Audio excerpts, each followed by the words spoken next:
प्रश्न है, निम्नलिखित में से कौन सा मानव गतिविधि सभ्यता के प्राकृतिक ऐतिहासिक काल का सही कालानुक्रम है? तो इसका उत्तर होगा ऑप्शन ए। पहले पुरापाषाण काल आता है, फिर मध्य पाषाण काल और उसके बाद नवपाषाण काल, और बाकी तीनों गलत हैं। देखिए, प्रागैतिहासिक काल से तात्पर्य इतिहास के उस युग से है जब मानव ने लिपि अथवा लेखन का विकास नहीं किया था और उसका जीवन पत्थरों के इर्द गिर्द सीमित था, इसलिए इसे पाषाण काल भी कहते हैं। तो आपको प्रश्न बनेगा, दे देगा कि पाषाण काल किसे कहते हैं, और लिखा हुआ रहेगा, ऑप्शन टिक करना होगा। इस पाषाण काल अथवा प्रागैतिहासिक काल को 3 भागों में बांटकर देखा जा सकता है, जो कि यह है आपका उस ऑप्शन ए, पुरापाषाण काल, मध्य पाषाण काल और फिर नवपाषाण काल। देखिए, प्राचीन इतिहास, पहले प्रागैतिहासिक काल का लक्षण, जिसमें लिखित लक्षण पहचानना, लिखित साक्ष्य उपलब्ध नहीं होता है प्रागैतिहासिक काल का, और पुरातात्विक साक्ष्य उपलब्ध होता है। पुरातात्विक यानी पहले के हड्डियाँ जो भी पुरातात्विक हो, और उदाहरण पाषाण काल है। और इतिहास के लिए आदि ऐतिहासिक काल लक्षण भी देखा जाता है, जिसका मुख्य साक्ष्य है कि लिखित साक्ष्य उपलब्ध मिलता है, और लेकिन लिपि गूढ़ एवं अपठनीय होता है और उदाहरण समेत सभ्यता होता है। और तीसरा देखें ऐतिहासिक काल के लक्षण, तो आपको मिलेगा कि पुरातात्विक एवं साहित्यिक साक्ष्यों के आधार पर निरादर किया जाता है। यह तीनों प्राचीन भारत का इतिहास, इन तीनों से पता लगाया जाता है। देखिए, प्रागैतिहासिक काल में 3 काल आ जाते हैं, कब से कब अवधि, खासकर एमटीएस में पूछता है। तो पुरापाषाण काल का अवधि 5 लाख ईसा पूर्व से 10,000 ईसा पूर्व, और मध्य पाषाण काल के 9,000 ईसा पूर्व से 4,000 ईसा पूर्व तक, मध्य पाषाण काल का। और नवपाषाण काल का आपका हो जाएगा 7,000 ईसा पूर्व से 1,000 ईसा पूर्व तक। अगला है, उज्बेकिस्तान का कौन सा यात्री 11वीं शताब्दी में भारत आया था? तो उत्तर होगा ऑप्शन बी, अल बरूनी। उज्बेकिस्तान का यह यात्री 11वीं शताब्दी में भारत आया था, और यह महमूद गजनवी के साथ भारत आया था। इब्न बतूता मोहम्मद बिन तुगलक के शासनकाल के दौरान मोरक्को से भारत आया था। देखिए, एक और प्रश्न बना कि इब्न बतूता किसके शासनकाल में भारत आया, तो वह मोहम्मद बिन तुगलक के शासन के दौरान मोरक्को से भारत आया था। देखिए, रहला इब्न बतूता की सबसे प्रसिद्ध पुस्तक थी। तो प्रश्न आता है कि रहला किसके द्वारा रचयिता है, तो आपका उत्तर होना चाहिए इब्न बतूता। अगला है, भारत के समुद्री मार्ग की पहली बार खोज किसने की थी? उत्तर होगा ऑप्शन ए, पुर्तगालियों ने, जैसे वास्को डी गामा। पुर्तगाली निवासी वास्को डी गामा ने 20 मई 1498 को यह समुद्री मार्ग की खोज थी। बच्चों में अति कन्फ्यूजन होता है कि भारत की खोज किसने किया था, तो वह प्रश्न गलत बनता है। भारत की समुद्री मार्ग की खोज किसने किया था बनता है, तो उसका उत्तर होगा वास्को डी गामा, और ईयर 1498 में खोज किया था। यह अमेरिका के समुद्री मार्ग की खोज में कोलंबस ने 1992 में किया था, 1942 में अमेरिका का समुद्री मार्ग का खोज। तो प्रश्न बनता है, देखिए, 2 ही से पूछेगा, भारत के समुद्री मार्ग की खोज और दूसरा अमेरिका के समुद्री मार्ग की खोज। तो कंफ्यूज नहीं होइएगा, अमेरिका का कोलंबस है, भारत का वास्को डी गामा। अगला, भारतीय स्वतंत्रता संग्राम के संदर्भ में निम्नलिखित में से कौन सा कथन गलत है? तो आपका उत्तर होगा ऑप्शन डी, शेख मुजीबुर रहमान ने भारत के स्वतंत्रता संग्राम में महत्वपूर्ण भूमिका निभाई थी। यह लाइन बिल्कुल ही गलत है, जबकि तीनों लाइन देखा जाए तो 1857 के विद्रोह को पहला स्वतंत्रता संग्राम का विद्रोह कहा जाता है। यह बिल्कुल सही है और वो सबसे प्रचलित है उस समय के मंगल पांडे जी, आपको कारण भी याद होना चाहिए। और दूसरा है बी कि भगत सिंह, सुखदेव और राजगुरु को मार्च 1931 में फांसी दी गई थी। तो यह सही है, 1931 में फांसी दी गई थी। यह एक लाइन याद कीजिएगा, फांसी कब दी गई थी? तो 1931 में।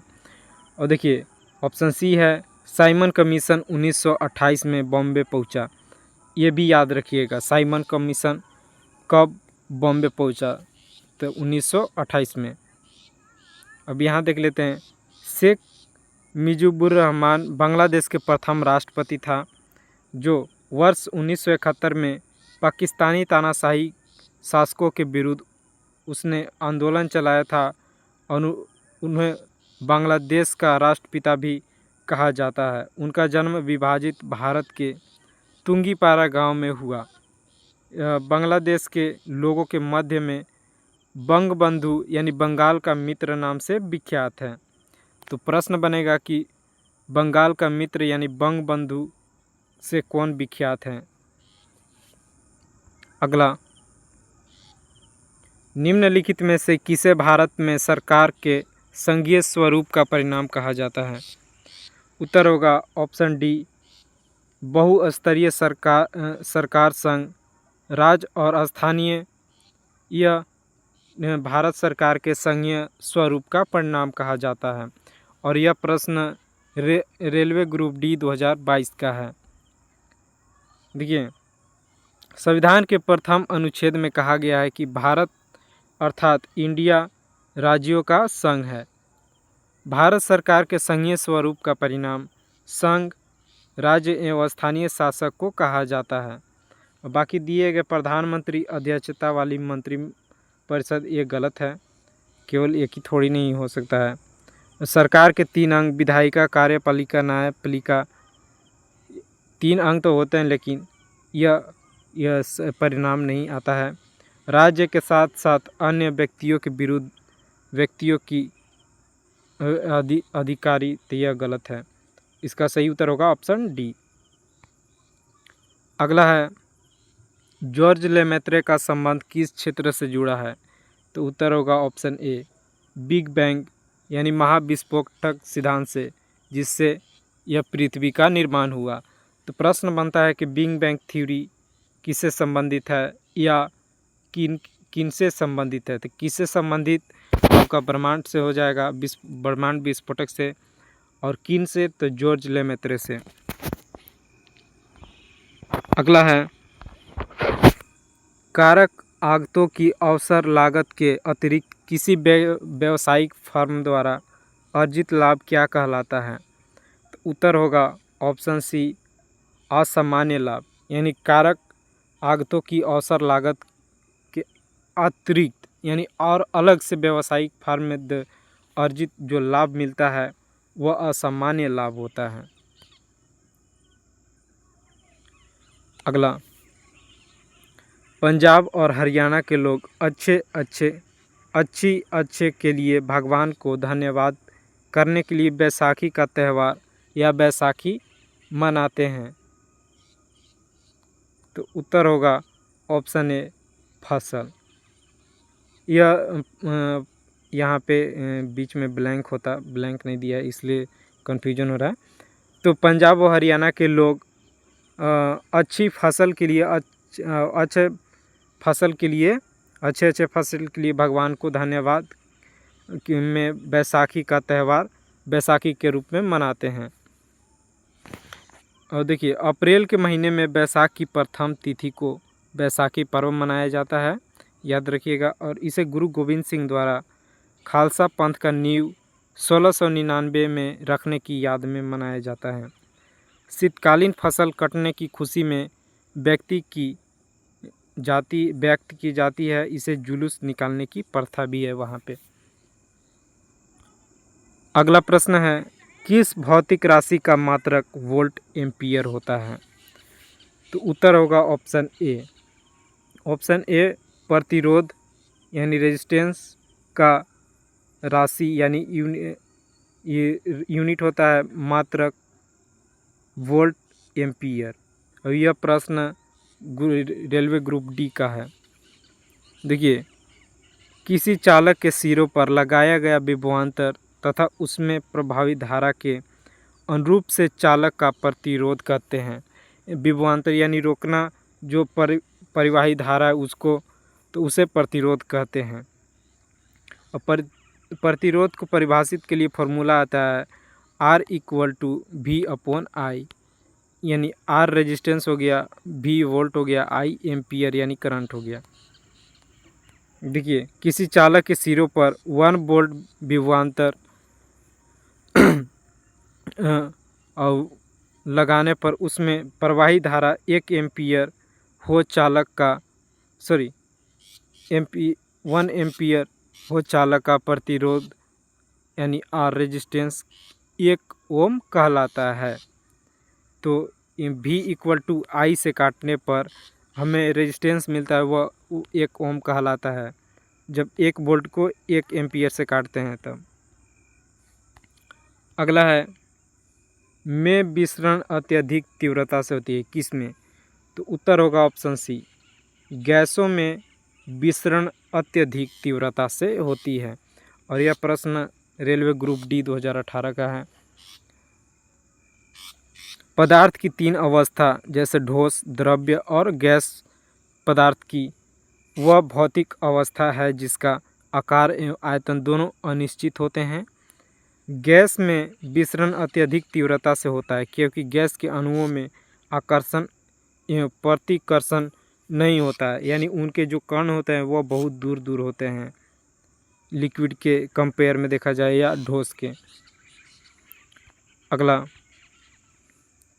एपिग्राफी का अभिप्राय यानी इससे किससे संबंधित है? तो उत्तर होगा ऑप्शन बी, शिलालेखों का अध्ययन से एपिग्राफी संबंधित है। देखिए, इसमें और 4 प्रश्न बना।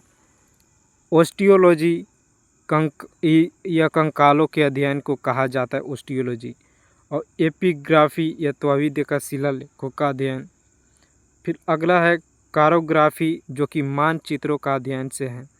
और फिर है न्यूमिस्मेटिक यह सिक्कों के अध्ययन से है, यह महत्वपूर्ण है।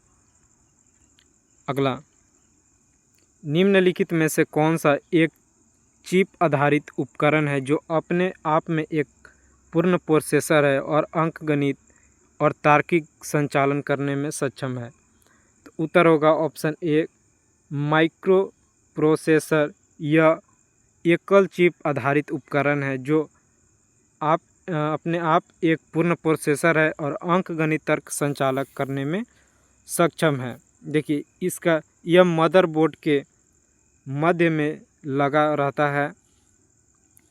इसका इस्तेमाल आजकल मोबाइल, लैपटॉप, कंप्यूटर जैसे अन्य इलेक्ट्रॉनिक उपकरणों में किया जाता है।